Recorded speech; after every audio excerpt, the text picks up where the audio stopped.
All right, welcome everyone. Welcome back for another webinar, the isolation series, as we're calling it. Just letting people into the room now. As I mentioned, today's going to be a bit more of a laid-back topic. We're not going to hit you up on a Friday with heavy-duty technical information. We thought we'd rather spend the time maybe looking at the impact of coronavirus on the construction industry. And to do that, we've invited a couple of people along just to come and have a little bit of a chat with us. We've got, as we mentioned yesterday, Dean Oliver from This Is Construction. And Dean's a bit of an expert in everything news across Australia. We've got a couple of people from overseas we're going to have a chat with as well. And just see what the current status is of the construction industry and what impact that's having on people around the globe, I guess, and maybe get some insights into what we might be expecting over the next few months or even longer. I'm just going to hand over to Aidan now, who's going to run the interviews. Aidan's from Bluey, and he'll be asking us all the hard questions today. So over to you, Aidan. Thanks, Daniel. Good morning, everyone. So I guess just to begin, Dean, do you want to give us a bit of background about yourself and about This Is Construction? Yeah, so firstly, thanks for having me on. I've started a company called This Is Construction, and we are a video news channel for the construction industry. Every week we put out a 5-minute highlights reel of the top stories in construction, top 5 stories. And you can access that. You can head to our website, thisisconstruction.com.au, and every week we'll send that out. So the idea behind it is basically to give you a quick wrap up of the construction news every week, without having to trawl through a whole bunch of different sources. Gotcha. All right, so I guess jumping straight into the coronavirus news then. It was a big week of changes in the government level regarding the coronavirus. What changes did you then see in the construction industry and the civil industry with these changes in the past week? Yeah, so we had Queensland close their borders, which is yet to come into effect. It will come into effect tomorrow night. And that'll actually impact FIFO workers flying into Queensland. So if you're flying in from other states, only critical workers will be allowed through. And the Queensland Health has published a list of who those critical workers are. But it's very limited. So it will prevent a lot of workers travelling into Queensland. So the other change that we saw was just yesterday, and construction site times have been approved for extension to Sundays and public holidays now. The purpose being to give contractors some more flexibility with rotating shifts and maintaining social distancing on site and reducing the number of workers on site at any one time. Otherwise, there hasn't been too much direct impact. We saw Hutchinson Builders lay off 200 staff, and that's kind of been the first real sign we've seen of this virus directly impacting the industry and jobs in the industry as such. So interesting development there. Thanks for that one. I guess similar question to you, Daniel. Have you seen any changes, and have those changes been affecting Bluey in any way as of yet? I think, to be honest, I'm very grateful to be in the industry we're in. When you look around in other industries and the impact that's being felt by restaurateurs and hoteliers and others around the place, I think we've been extremely fortunate.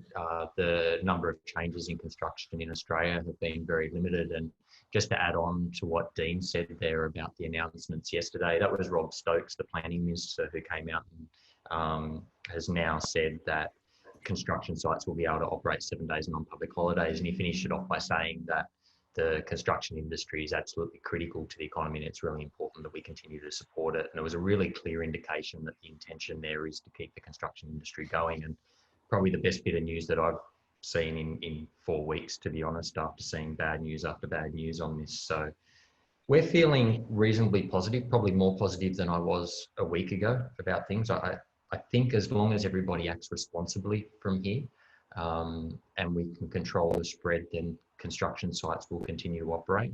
So hopefully minimal changes up until now, other than we're all working from home and those sorts of things, the adjustments we've had to make. But the construction industry still seems to be powering on in Australia.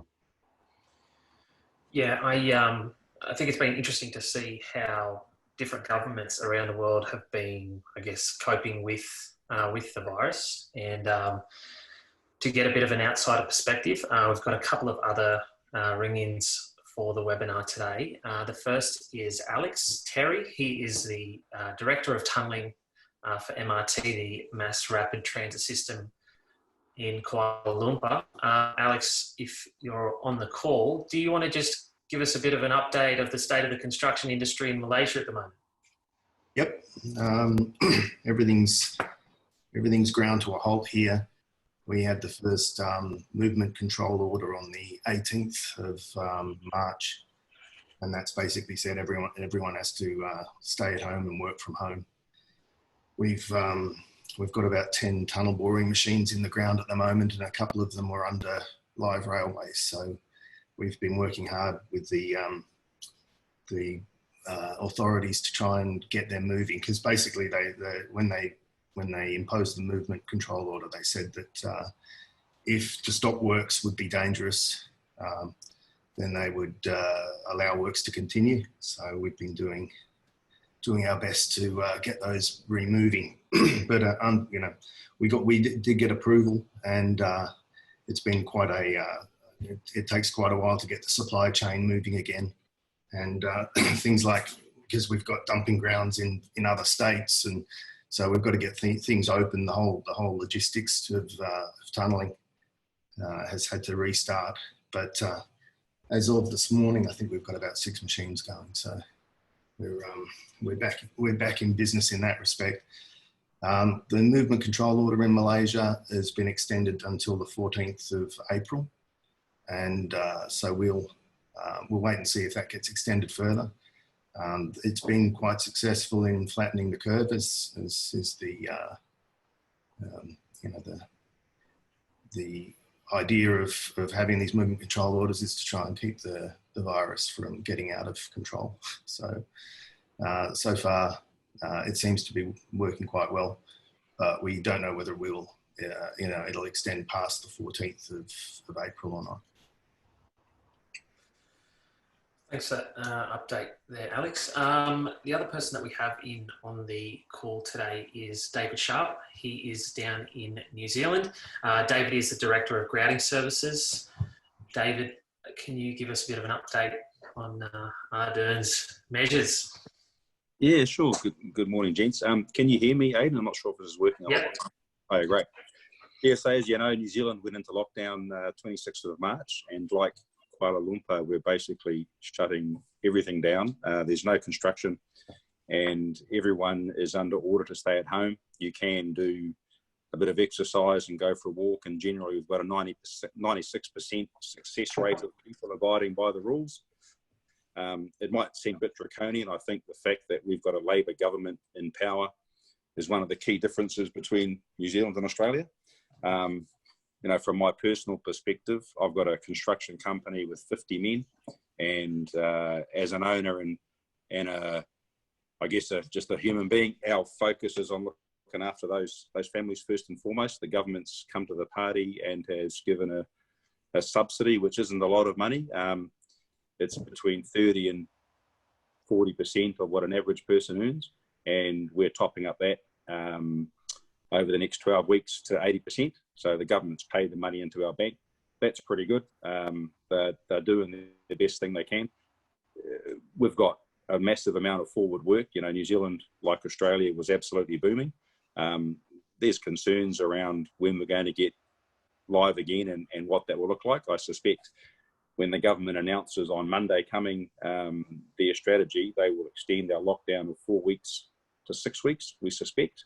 And any sense of normality is going to be a long time coming. And certainly, you know, I'm a glass half full guy all the time, but it's challenging the times ahead for us. And I think the sooner we can get something going between New Zealand and Australia in the future, whether it's 6 months or 12 months, the better. You know, you're our cousin, so that's where things are here. Yeah, no, good to hear. Good to hear. And are you breaking the social distancing being outside there, or is that just a nice background behind you, Matt? Yeah, no, I just thought I'd share a couple of my passions on the New Zealand flag, you know, mate. Good stuff. Good stuff. Okay, another one back to you, Dean. We've been seeing some media stories recently that we've got construction workers not practicing social distancing, you know, having lunches, sitting side by side, walking out shifts at the same sort of times. What precautions are the sites taking themselves to stop the spread, and what initiatives and safety measures are being imposed now? Yeah, this one's pretty classic. You've got the unions on one side kind of saying it's all safe on site and pushing for work to continue. And they've actually teamed up with the master builders along with a bunch of other industry associations in a rare alliance. They're usually at odds with each other. And then we've got last night, you've got 9 News just walking around with a camera on all the construction sites, and everyone's just acting like it was just another normal day. So, yeah, there's obviously a lot of people breaking the rules on site and not following the rules. But builders have said they've started staggering shifts, created more lunchroom facilities, spread people out, and now with the extended working days as well, we'll probably see a bit more of that as well, which would be good. But the unions and the master builders are in a united front to just push forward and just make sure that head contractors have got the sanitizer on site and they're keeping people separated. Alrighty. Daniel, one for you, I guess, a bit closer to home. For the Bluey guys that are down on site and working around the country at the moment, what measures have they sort of taken into place themselves to, you know, ensure we're sticking to the rules and doing the right thing? Yeah, I think the really important part for us was to get buy-in from everyone that works at Bluey around the fact that this is really necessary, the social distancing, and that it's important that we follow the rules in terms of being able to maintain the continuity of work for all of us. It's important to them and important to us. This wasn't just something that was being forced upon them. We have a responsibility. So we were meeting each day with the guys to ensure that they were aware of that. And we also, just in terms of the site meetings, we asked our client to break down the toolbox talks in the mornings, not to have them in large groups. So that was an early step that we took. And obviously we're practicing all the basic, you know, sanitizing procedures, you know, washing hands and everything else that goes with it, trying to split the crews up a little bit. In terms of our office work, we're trying to get people to work from home as much as we possibly can. And, you know, we took pretty immediate steps. As soon as this became apparent that there was going to be an issue, well before any bans were put in place, management team got together and put out a policy specifically on this issue, which covered a lot of the items. So I think we probably, at the time, were seen to be overreacting with a lot of things that we put in place. But looking back on it now, I'm pretty happy with the way we've handled it from the start. Yeah, no, it's been a bit of a change working from home for 3 weeks now, but getting more used to it. Dean, another one for you. This week we were introduced to the JobKeeper scheme. Can you give us a bit of a rundown, sort of, I guess, get rid of a bit of the confusion to what it actually is and who it's going to help out and who's eligible? Yeah, so we all saw the massive queues at Centrelink. So ScoMo's brought in this JobKeeper allowance now, which is basically a payment to the employer to keep an employee in a job. And that payment is $1,500 a fortnight. And both the employer and the employee must meet a set of criteria. And what that generally, a general overview of that criteria is the employer must have lost revenue, and if the employer's turnover is less than $1 billion, they would have, to meet the criteria, they need to have lost about 30% revenue in order to be eligible for this scheme. And as an employee to be eligible, you have to have been employed at the 1st of March 2020, and it also includes sole traders. So gig workers will be eligible for this payment as well if they've had regular work from one company, and even if these workers typically earn less than $1,500 a fortnight, they will still be entitled to the full payment. So they'll actually get a pay rise if that's the case. Yeah. Interesting. One back to you, Daniel. I think we sort of touched on it a little bit earlier, but with the sort of position that the government seems to be taking with construction and staying open, what do you think the outlook for the rest of 2020 is going to be in regard to civil and construction? Yeah, look, I'm not too worried, like I said, about the next few weeks. The next few months get a little bit more concerning. It's probably the next few years which concern me the most. When you look at what's happening in Europe and the US, the economic outfall from that is going to be quite massive. You can only hope that the Australian economy stays strong enough to be able to support the construction industry, and that's one of the good things about our industry is it's one of the first areas of spending for governments when there is a downturn. So we're just hopeful that we get through this quickly enough that the damage isn't so bad that we're in a strong enough position to be able to come out the other side. I mean, you know, we've seen bad times. I've been in the industry for over 25 years now, and you know, anyone who can remember the early 90s, we know that back then there were really tough times in terms of construction. Low employment levels, not a huge amount of spending on construction. Leading up to the Olympics, that improved a lot, and we saw some really good years up until around the GFC, which was another little blip on the radar. But I think, you know, if you try and compare now and what's going to happen over the next couple of years to the GFC, we got through the GFC really quickly. The government responded really quickly here, and it supported the construction industry.